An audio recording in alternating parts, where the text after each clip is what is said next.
Hello friends, welcome back to my channel. ட்ராமாக்குள்ள போறதுக்கு முன்னாடி மறக்காம இந்த வீடியோவுக்கு ஒரு லைக்கை போட்டுருங்க. அப்படியே கீழே இருக்கிற ஹைப் பட்டனையும் கிளிக் பண்ணிடுங்க. சரி, வாங்க ட்ராமாக்குள்ள போயிடலாம்.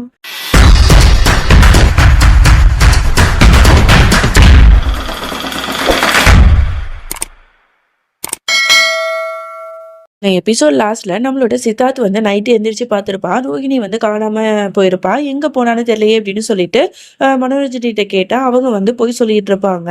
அதை நம்பாம இவன் கிச்சன்ல சவுண்டு கேட்குது அப்படின்னு சொல்லிட்டு அங்க போய் பார்ப்பான். பார்த்தா அங்க வந்து ரோஹிணி வந்து பாத்திரத்தெல்லாம் எடுத்துட்டு இருப்பா. இங்க என்ன பண்ற அப்படின்னு கேட்டா இல்லைங்க, எனக்கு தலைவலிச்சிச்சு, அதான் காஃபி போடலான்னு வந்தேன் அப்படின்னு சொல்லிட்டு சமாளிச்சு அவனை வந்து அங்கேருந்து கூப்பிட்டு போயிட்டு இருப்பா. அப்ப இது எல்லாத்தையுமே வேலு பார்த்துட்டு ரோஹிணியை ஒரு மாதிரி வந்து பார்த்து சைட் அடிச்சிட்டு இருக்கான். இதெல்லாம் பாக்குற சித்தார்த்துக்கு பயங்கரமா கோவம் வருது. எல்லாத்தையும் போட்டு உடைச்சிட்டு மரியாதையா அந்த கையை ரோஹிணியை விட்டு தள்ளிடு அப்படின்னு சொல்லிட்டு போயிருப்பான். இதெல்லாம் பார்த்துட்டு ரோஹிணி வாங்க சித்தார்த்து போலாம் அப்படின்னு சொல்லிட்டு கூட்டிட்டும் போயிருப்பா. நீங்க மனோரஞ்சனையும் அப்பாடா நம்ம தப்பிச்சோம் அப்படின்னு சொல்லிட்டு அப்படியே படுத்து தூங்கிடுறாங்க. அடுத்த நாள் ஆகுது. இங்க குடும்பத்தோட எல்லாருமே சாமி கும்பிட்டுட்டு இருப்பாங்க. ஏதோ ஒரு ஃபங்க்ஷன் நடக்குது போல. அதுக்கு வந்து இந்த மாதிரி நகை ட்ரெஸ் எதுவுமே கொடுக்க முடியலையே அப்படின்னு சொல்லிட்டு பாட்டி ரொம்ப வருத்தப்படுறாங்க. வீட்டுல இருக்கிறவங்க எல்லாரும் பரவாயில்ல அப்படிங்கிற மாதிரிலாம் சொல்லி சமாளிச்சிட்டு இருக்காங்க. அப்பதான் மனோரஞ்சனி வந்து ரோஹிணியை தனியா கூட்டிட்டு போயிட்டு, ஆமா நீ எப்பதான் வந்து டிஸ்கோல இருந்து வந்த, எனக்கு ஒண்ணுமே புரியலையே அப்படிங்கிற மாதிரிலாம் சொல்லும் போது அப்பதான் நேத்து நடந்து எல்லாத்தையுமே சொல்றேன். இந்த மாதிரி சித்தார்த் உங்ககிட்ட பேசிட்டு இருந்தாருல்ல, அப்பதான் நான் பார்த்தேன். உடனே கிச்சனுக்கு நீங்களா வரதுக்குள்ள நான் அங்க போய் ட்ரெஸ் மாத்திட்டு ஒண்ணுமே தெரியாத மாதிரி பாத்திரத்தை வச்சுட்டு நின்று அதோட தான் சித்தார்த் வந்தாரு அப்படின்னு சொல்லிட்டு நடந்த விஷயத்தெல்லாம் சொல்லும் போது, நல்ல வேளை நீ கரெக்டான இடத்துல வந்த, இல்லைன்னா நீ நல்லாவே மாட்டியிருப்ப அப்படின்னு சொல்லிட்டுலாம் இங்க பேசிட்டு இருக்காங்க.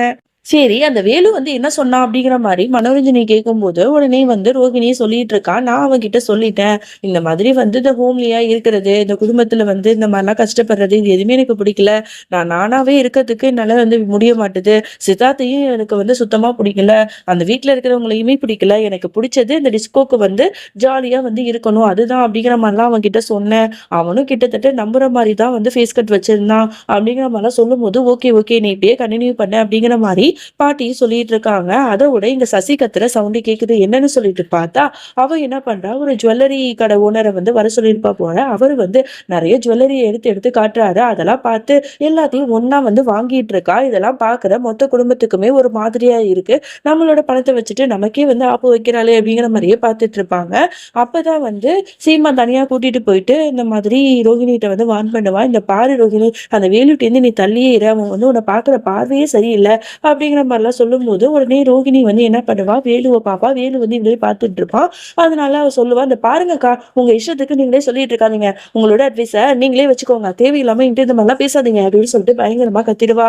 இதெல்லாம் பாக்குற சசி வந்து ஆகா அக்கா தங்கச்சிக்குள்ள சண்டை வந்துருச்சு போலயே அப்படிங்கிற மாதிரி ரொம்ப சந்தோஷப்படுவா.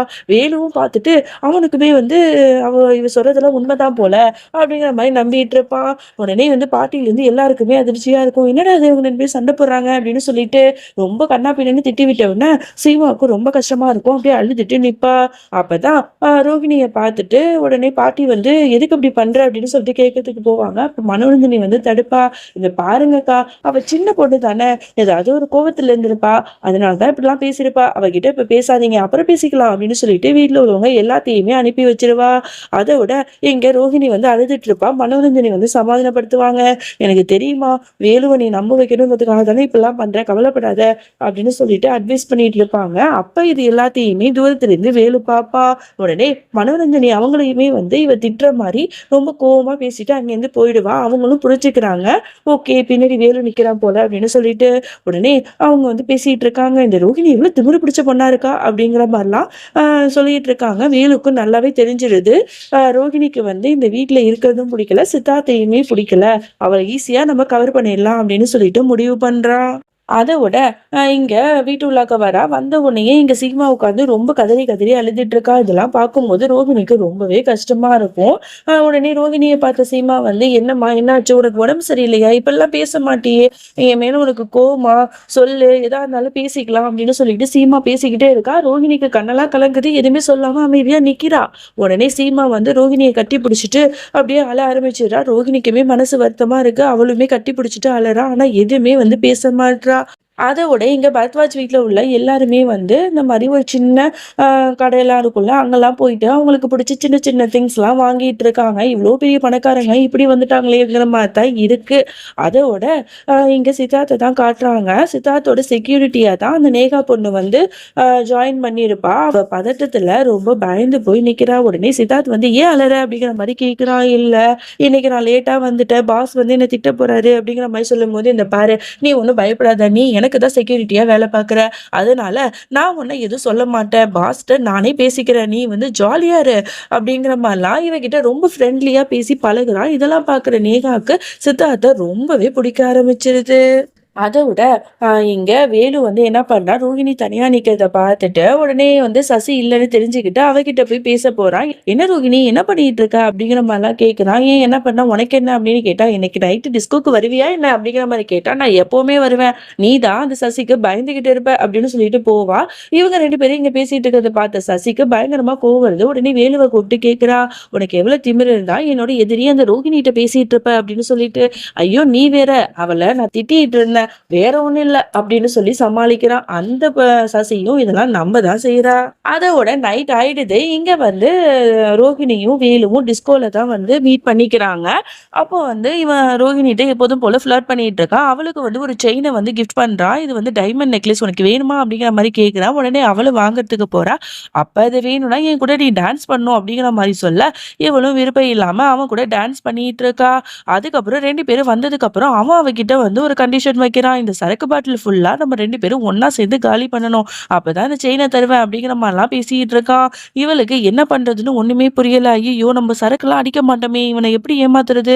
அப்படிங்கிற மாரி பயந்துட்டு இருக்கா. உடனே அவன் ஊத்தி "இந்தா குடி" அப்படிங்கிற மாரி குடுக்குறான். என்ன பண்றதுன்னு தெரியல. உடனே இவ ஸ்மார்ட்டா யோசிச்சு, "ஐயோ! அங்க பாரு சசிய" அப்படிங்கிற மாரி சொல்றா. உடனே அவன் திரும்பி பார்க்குற அந்த கேப்ல அந்த சரக்க தூக்கி ஒரு செடியில வந்து ஊத்திட்டு டக்குன்னு குடிக்கிற மாரி ஒரு ஆக்டிங்க போடுறா. அப்புறம் 2 பேரும் ஃபுல்லா குடிச்சிட்டு வெளில வராங்க. வேலு வந்து செம போதையில அப்படியே தள்ளாடிட்டு நிக்கிறான். உடனே ரோகிணி வந்து போதை தலைக்கேறின மாரி நடிச்சிட்டு இருக்கா. உடனே அவகிட்ட மறுபடியும் வந்து ஜாலியா பேசிட்டு இருக்கா. அப்ப வேணும்னு ரோகிணி என்ன பண்றா, அவன்கிட்ட வந்து வெறுப்பேத்தி பேசுறா. "நீ எப்பவுமே வந்து சசிக்கு எடுபுடியா தான் இருப்பியா? நீ எப்ப அவள விட்டுட்டு தனியா வரியோ, அப்பதான் வந்து உன் மேல எனக்கு இன்ட்ரெஸ்ட் வரும். இல்லன்னா உன்ன வந்து நான் வந்து ஒரு சாதாரண ஆளா தான் பார்ப்பேன்." அப்படிங்கிற மாரிலாம் சொல்லி இவன ரொம்ப வெறுப்பேத்துவா. இவனுக்கு செம்மையா காண்டாவும். இவ என்னடா இது நம்மள வந்து ரொம்ப உப்புக்கு சப்பானா நெனச்சிட்டு இருக்கா போலயே! எப்படியாவது வந்து இவள அடையணும்னா, அந்த சசிய வந்து நம்ம கழட்டி விடணும் அப்படிங்கிற மாரிலாம் யோசிக்கிறான். அத விட இங்க மனோரஞ்சனிட்ட வந்து ரோகிணி வந்து சொல்லிட்டு இருக்கா, "எல்லாம் நல்லபடியா நடந்துச்சு பாட்டி" அப்படின்னா, அவங்களும் வந்து ஓகேம்மா அப்படிங்கிற மாரி சொல்றாங்க. அதோட அடுத்த நாள் ஆனதும் இங்க வீடு முழுக்க வந்து டெக்கரேட்லாம் பண்ணிட்டு இருக்காங்க. அப்ப பார்த்தா, இங்க வந்து சித்தார்த் வந்து ஆஃபீஸ்க்குலாம் வந்து கிளம்பிட்டு, "எனக்கு வேலை கிடைச்சிருச்சு" அப்படிங்கிற மாரி சொல்லி எல்லாத்துட்டயும் ஆசீர்வாதம் பண்ணிட்டு இருக்கான். ரோகிணிய பார்க்குறான். ரோகிணி கொஞ்ச நாளாவே தான்கிட்ட நல்லாவே பேச மாட்றா அப்படிங்கிறது அவனுக்கு தெரியுது. ஒரு மாதிரியே வந்து இருக்கான். அவன்கிட்ட பேசணும் அப்படின்னு சொல்லிட்டு நம்ம ரோகிணிக்கு தோணுது. ஆனா வேலு பார்க்குறானே அப்படின்னு சொல்லிட்டு அவன்கிட்ட பேசாமலே இருக்கா. உடனே அவனும் வருத்தப்பட்டுட்டு ஆஃபீஸுக்கும் போயிடுறான். இவளுக்கு ரொம்ப மன உளைச்சலா இருக்கு. நம்ம வந்து சித்தார்த்த ரொம்ப கஷ்டப்படுத்துறோமே அப்படின்னு சொல்லிட்டு ரொம்ப மனசுக்குள்ளேயே வருத்தப்படுறா. அதோட இந்த பாட்ட நம்ம முடிச்சுக்கலாம். இதுக்கப்புறம் என்ன நடந்துச்சு அப்படின்னு சொல்லிட்டு நம்ம நாளைக்கு பார்க்கலாம். அதுவரைக்கும் என்னோடு காத்திருங்கள். பாய்.